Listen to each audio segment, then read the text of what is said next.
అర్జునుడి మనోభావాలని వర్ణించడానికి సంజయుడు కృపయ అంటే జాలి లేదా కరుణ అన్న పదం వాడాడు.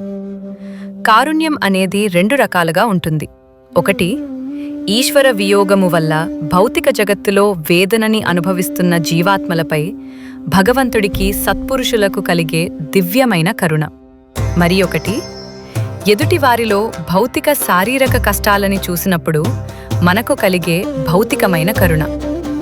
భౌతికమైన కరుణ ఒక ఉత్తమ భావమే కానాని అది సంపూర్ణంగా సరియైన దిశలోనే ఉన్నటువంటిది అని చెప్పలేము.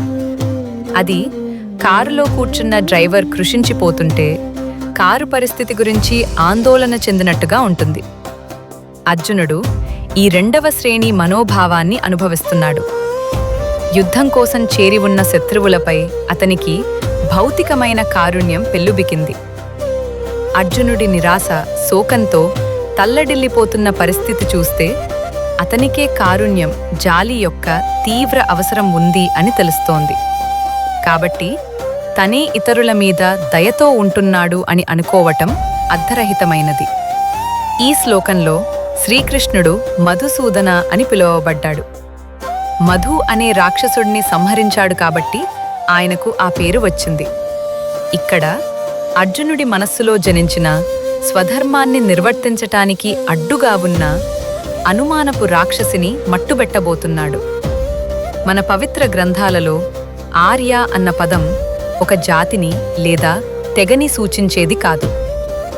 మనుస్మృతి ఆర్యన్ అన్న పదాన్ని అత్యంత సంస్కారవంతుడైన వ్యక్తి అని నిర్వచించింది.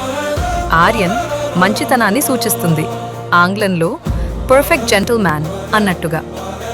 వైదిక గ్రంథాల ప్రధాన లక్ష్యము మానవులను అన్ని కోణాల్లో ఆర్యన్లుగా అయ్యేట్టు ప్రోత్సహించడమే. శ్రీకృష్ణుడు అర్జునుడి ప్రస్తుత పరిస్థితి ఆ ఆదర్శానికి విరుద్ధంగా ఉందని తెలుసుకున్నాడు మరియు ప్రస్తుత పరిస్థితిలో ఆదర్శవంతంగా ప్రవర్తించడం ఎలాగో తెలియని అతని అయోమయ స్థితిని సూచిస్తూ మందలిస్తున్నాడు. భగవద్గీత నిజానికి ఇక్కడ నుండే ప్రారంభమవుతోంది. ఇప్పటి వరకు మౌనంగా ఉన్న శ్రీకృష్ణుడు ఇక మాట్లాడడం ప్రారంభిస్తున్నాడు. పరమాత్మ మొదట్లో అర్జునుడిలో జ్ఞాన పిపాసని పెంపొందిస్తూ ప్రారంభిస్తున్నాడు. దీనికోసం అతని అయోమయ పరిస్థితి అగౌరవమైనదని, ధార్మికుడైన వాడికి తగదని చెప్తున్నాడు. తదుపరి అర్జునుడికి తన చిత్తభ్రాంతి వలన కలిగే బాధ, అపకీర్తి, జీవితంలో వైఫల్యం మరియు ఆత్మభ్రష్టత్వం వంటి వాటిని గుర్తు చేస్తున్నాడు. శ్రీకృష్ణుడు అర్జునుణ్ణి ఓదార్చకుండా అతని తన ప్రస్తుత పరిస్థితిపై అసౌకర్యముగా భావింపచేస్తున్నాడు. మనం అయోమయంలో ఉన్నప్పుడు అది ఆత్మ యొక్క సహజ స్థితి కానందువల్ల మనకి అసౌకర్యముగా ఉంటుంది. అలాంటి వ్యాకులత సరైన దారిలో పెట్టబడితే వైదిక జ్ఞాన సముపార్జనకి ఒక శక్తివంతమైన ప్రేరణగా ఉపయోగపడుతుంది. తనకున్న సందేహానికి సరైన సమాధానం దొరికితే వ్యక్తి మునుపటి కన్నా లోతైన అవగాహన తెచ్చుకుంటాడు. ఈ విధంగా భగవంతుడు కొన్నిసార్లు ఉద్దేశపూర్వకంగా మానవులని సంక్షోభానికి గురిచేసి తమ అయోమయాన్ని పోగొట్టుకోవడానికి వారిని సరియైన జ్ఞానాన్ని వెతుక్కునేలా చేస్తాడు. చివరికి ఆ సందేహ నివృత్తి అయినప్పుడు ఆ వ్యక్తి ఉన్నత స్థాయి అవగాహన దశకి చేరుకుంటాడు. జ్ఞానోదయ మార్గంలో విజయవంతంగా ముందుకు వెళ్ళటానికి ఎంతో స్ఫూర్తి, ఉత్సాహం అవసరం.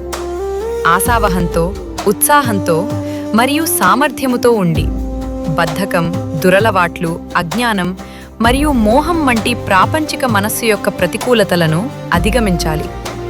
శ్రీకృష్ణుడు నేర్పుగల గురువు మరియు ఈ విధంగా అర్జునుణ్ణి మందలించిన తరువాత అతనిని ప్రోత్సహిస్తూ ప్రస్తుత పరిస్థితిని ఎదుర్కోవటానికి అర్జునుడి అంతర్గత శక్తిని పెంపొందిస్తున్నాడు.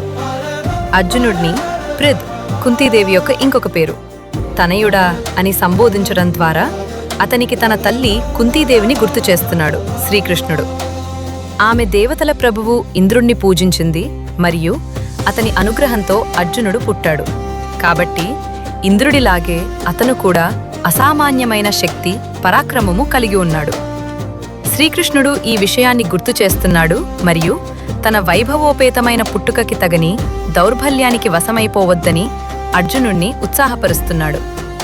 తన హృదయంలో ఉద్భవించిన తన అంతర్గత శత్రువుని ఓడించమని సూచిస్తూ మరల అర్జునుణ్ణి పరంతప, శత్రువులను జయించేవాడా అని సంబోధిస్తున్నాడు. తన క్షత్రియ ధర్మమైన కర్తవ్యాన్ని విస్మరించాలనే తలంపు చేత ఆ శత్రువు గోచరిస్తున్నది. అర్జునుడు అనుభవిస్తున్న మనోభావం నెగతిక బాధ్యత కాదు, మరియు నిజమేఖన కారుణ్యము కాదు. నిజానికి అది శోకము, చిత్తభ్రాంతి మాత్రమే అని శ్రీకృష్ణుడు ఇక విశదీకరిస్తాడు. నిజమైన కరుణ మరియు విజ్ఞానంపై అతని ప్రవర్తన ఆధారపడి ఉంటే తనకి అయోమయము, శోకం కలిగి ఉండేవి కావు. కార్యాచరణకి పిలుపునిచ్చిన శ్రీకృష్ణుడికి తన మనస్సులో ఉన్న సందిగ్ధతను వ్యక్తం చేస్తున్నాడు అర్జునుడు. భీష్ముడు, ద్రోణాచార్యుడు తనకు గౌరవనీయులు, ఆరాధ్యులు. భీష్ముడంటే మూర్తీభవించిన సచ్చీలత. తండ్రి కోసం చేసిన ప్రతిజ్ఞ కోసం అతను జీవితాంతం బ్రహ్మచారిగా ఉండిపోయాడు. అర్జునుడి సైనిక, అస్త్రవిద్య గురువు అయిన ద్రోణాచార్యుడు యుద్ధతంత్రంలో మహామేధావి. అతని నుండే అర్జునుడు విలువిద్యలో ప్రావీణ్యం పొందాడు. ప్రతిపక్షంలో ఇంకొక గౌరవనీయుడైన వ్యక్తి కృపాచార్యుడు. అర్జునుడికి అతనంటే ఎంతో గౌరవం. ఇంత మహనీయమైన వ్యక్తులను శత్రువులుగా చూడటం మంచి మనసు గల అర్జునుడికి జుగుప్స కలిగించింది. ఇంత గౌరవప్రదమైన పెద్దలతో వాగ్వాదమే తప్పన్నప్పుడు ఇక వారితో ఆయుధములతో దాడి చేయటం గురించి ఎలా తలచగలడు? అతని మాటలని ఇలా అర్థం చేసుకోవచ్చు. ఓ కృష్ణ, దయచేసి నా పరాక్రమాన్ని శంకించకు. నేను యుద్ధానికి సిద్ధమే, కానీ నైతిక బాధ్యత పరంగా నా గురువులను గౌరవించుట మరియు ధృతరాష్ట్రుని తనయులపై వాత్సల్యం చూపుట నా యొక్క ధర్మం అని. మహాభారతం తెలుగులో మీకోసం దయచేసి సబ్స్క్రైబ్ చేసుకోండి.